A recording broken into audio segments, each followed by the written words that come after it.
Mortuary and cemetery records can be very useful, but sometimes forgotten genealogy resources.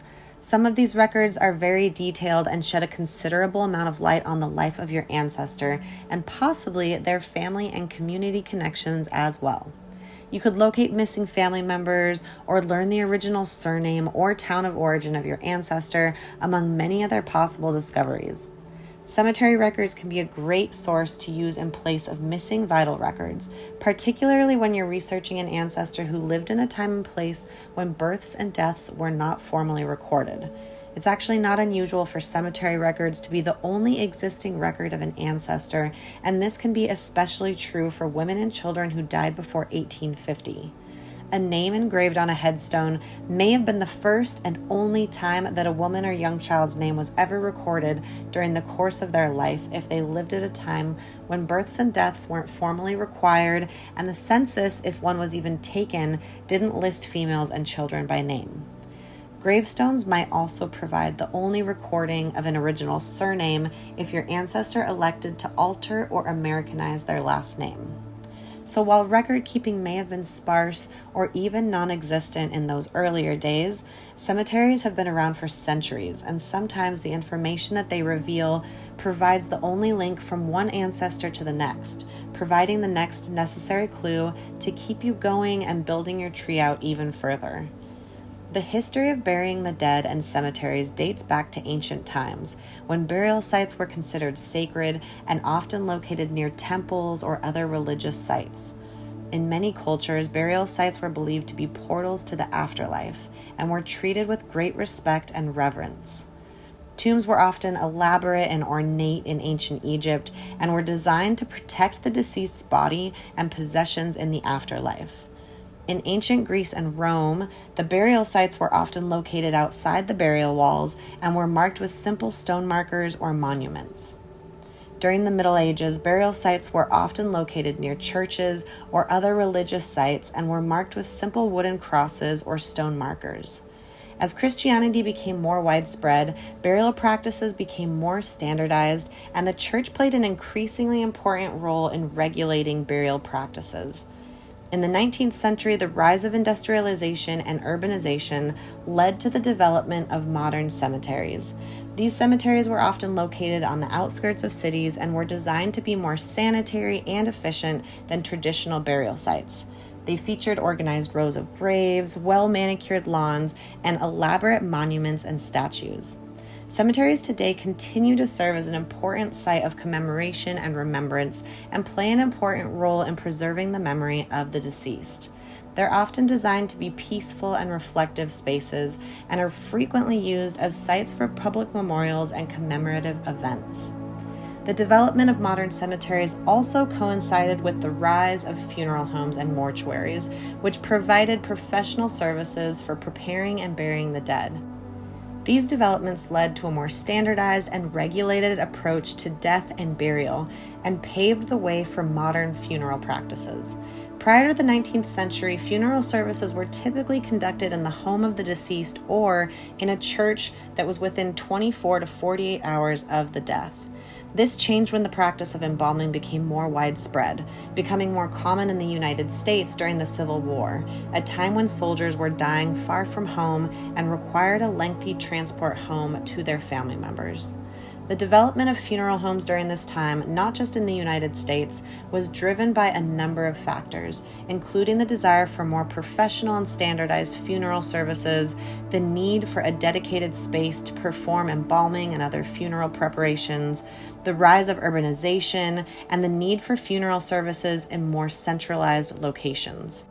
One of the earliest funeral homes in the United States was established in 1876 by a man named William E. Hoyt in New York City. Hoyt's funeral home was one of the first to offer a full range of funeral services, including embalming, casket sales, and funeral planning. Large cities will be more likely to have those earlier funeral home records because more rural areas didn't have funeral homes until the early 20th century. Today, funeral homes are a more common feature of many communities, and they often work closely with cemeteries and other funeral service providers. Nowadays, one of the services that funeral homes typically provides is working with the family of the deceased to create an obituary for publication. Of course, it hasn't always been that way, since funeral homes really only came to be in the 19th century. Obituaries, on the other hand, have been around for centuries and have evolved over time. In ancient Rome, obituaries were written on wax tablets and displayed in public places to inform the community of a death. During the Middle Ages, death notices were often included in church records, and in the 17th and 18th centuries, newspapers began publishing death notices and obituaries. During the 19th century, obituaries became more detailed and often included information about the deceased's life and accomplishments. They were also used to highlight the achievements of prominent citizens and public figures. It wasn't until the 19th century that obituaries became more widely available to the general public, with the advent of the radio and television broadcasts and the growth of the newspaper industry. In recent years, obituaries have continued to evolve with the growth of digital media. Online obituary databases and social media platforms have made it easier than ever to access and share information about the deceased. Though some obituaries are brief and provide few details, others can be a gold mine of information, including the name of the deceased, date and place of birth, names of the parents and siblings, name of the spouse, date and place of marriage, names of their children's spouses and where they live, the date and place of death, the cause of death, history of residences, occupational history, funeral arrangements, family members preceded in death and those surviving, place of burial, accomplishments, education, interests, personality traits and nicknames, personal anecdotes and stories, church affiliation, memberships, and even more. Now, that's the historical background of these record sets that will help you put things into context as you research back in time, because the time period and location will dictate what records are available for your ancestor. So let's talk about what records are created upon death and where you can find them. Typically, if you're researching an ancestor who died within the last century, then a death certificate is one of, if not the first, record created when someone dies. And thanks to modern-day standardized forms, the name of the mortuary and or the place of burial are usually listed on the certificate. But what if you can't find a death certificate, or one didn't exist during that time period? If you don't know the name of the cemetery where your ancestor is buried, or the name of the mortuary who provided the services, there are other places that you can locate this information. Obituaries often provided the name of the funeral home or the church where services would be held, so searching local newspapers running around the time of your ancestor's death is a good place to start. Many old newspapers have been digitized and are available on online obituary databases and genealogy websites like newspapers.com and Genealogy Bank. But if you can't find the newspaper that you're searching for on one of those databases, you could contact the newspaper directly if it's still running to inquire about their archives, or if they're no longer around, you could try reaching out to the local library, the university archive, historical or genealogical societies nearby. You might also find obituaries on the funeral home website or within their records upon request. They may also be published in family histories or in family scrapbooks or social media. If you can't find an obituary, and assuming that your ancestor died in or near the town that they were living at the time of their death, searching the burial sites in that area is another good place to start. You can try searching for surrounding cemeteries and mortuaries, starting within about a half a mile or so radius of your ancestor's home address. If you don't have their home address from a death certificate, for example, you could search for this in census records or city directories. If you don't have any luck there, try searching the cemeteries of your ancestor's hometown, or searching where other members of their family were buried if you have or can find that information. Burial sites are often located next to churches, and churches have been keeping records of those buried on church grounds for centuries. So knowing the church that your ancestor attended or their religious affiliation could provide clues to where you might find their burial records and other cemetery records. There are independent genealogy websites that have records of burials in local cemeteries. These could be digitized originals or an index of a ledger, for example. There are also sites like Find a Grave and Billion Graves that make it easier to search for the location of your ancestor's grave. However, they do not provide complete coverage, so it's not guaranteed that your ancestor's grave will actually be in these databases. Sometimes you need to contact the cemetery directly and search their records to determine whether your ancestor was buried there. This is much easier to do if the cemetery has an office that you can contact or visit to request a map of burials and learn about the process for obtaining any other available records and information for your ancestor. This can be especially useful when you find yourself searching for an unmarked grave, because the office will have details on every burial within the cemetery walls, including where they're located. Other sources that you might use to determine the burial site of an ancestor could be family histories. You might even have clippings, letters, or funeral pamphlets that were saved and passed down. I've found scraps in between the pages of a family Bible before, so you never know where you're going to find what you're looking for. Don't overlook the possibility of your ancestor having been buried in a military cemetery either. You might need to get really creative if you suspect that your ancestor may have been buried in an old or forgotten ancient cemetery, on family burial grounds or ancestor farms, or maybe the cemetery had to be relocated and the grave of your ancestor was moved to another area.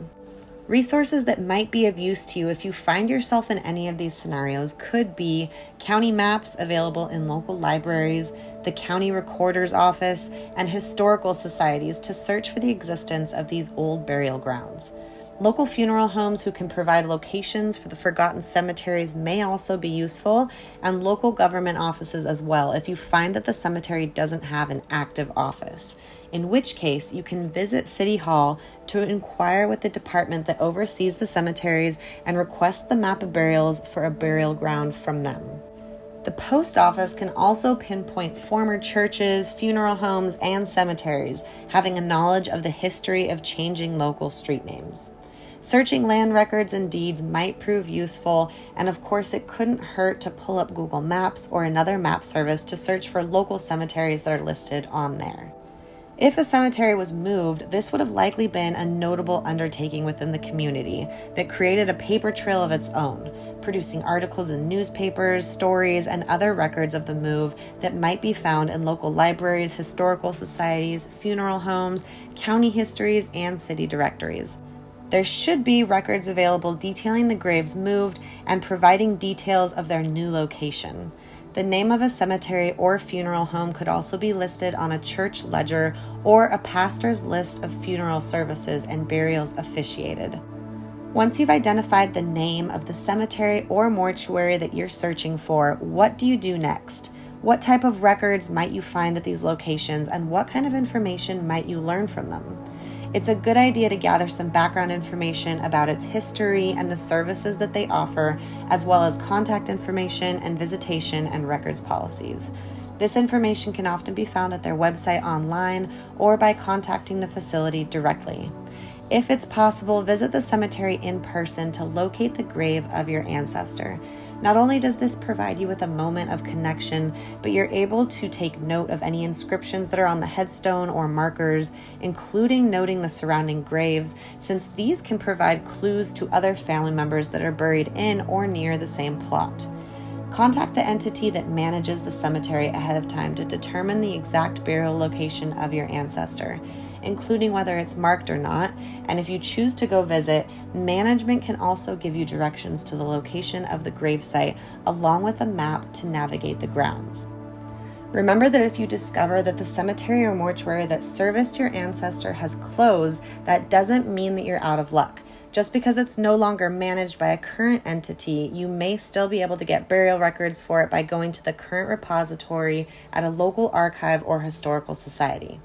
Aside from City Hall, you could contact local courthouse personnel to help locate the department that handles records from former and disappeared cemeteries. Many funeral homes have merged with other firms or gone out of business since the 1950s. If a funeral home or a mortuary has been sold, the records kept by the previous owners are generally passed on and inherited by the new ones, so tracking the transfer of ownership may be of use. Some funeral home records have been digitized, but it's also possible that the records have been lost or destroyed. It's all going to depend on the funeral home or the mortuary. You can find more information on funeral homes using resources such as the American Blue Book of Funeral Directors, for example. I'll be leaving links to a few of these books below, along with other useful resources that I mention in this video. After identifying the name of the entity and how and where you can access their records, you'll start hunting. Depending on whether there's a database available, you may need to request copies of records related to your ancestors' funeral and burial or cremation by contacting the cemetery or the mortuary directly. If that's the case, ask them about the process for obtaining documentation for your ancestor and be prepared to provide information for them such as their name, the date of death, possibly the name of the funeral, and any other identifying information that might be useful. What types of records might be available to you at this stage? Let's start with the mortuaries or funeral homes. Not all of them will keep the same set of records. The types of records that they have may vary depending on their size, the services that they offer, and the specific needs of the families that they serve. Some of the records that you could expect to find in mortuary records are death certificates, obituary and tribute records, along with a record of where they were published, possibly notes used to prepare the obituary, a guest book, burial or cremation authorization, transfer and transportation records, funeral service records, which could detail the officiating minister, pallbearers, and a list of selected music. There could be viewing and visitation records, stonemason information and the type of marker, correspondence and communication records, insurance and pre-need records, personal information records, the funeral contract, embalming and preparation records, and payment and billing records that might list the brand and the cost of the casket along with the person that was paying for the services.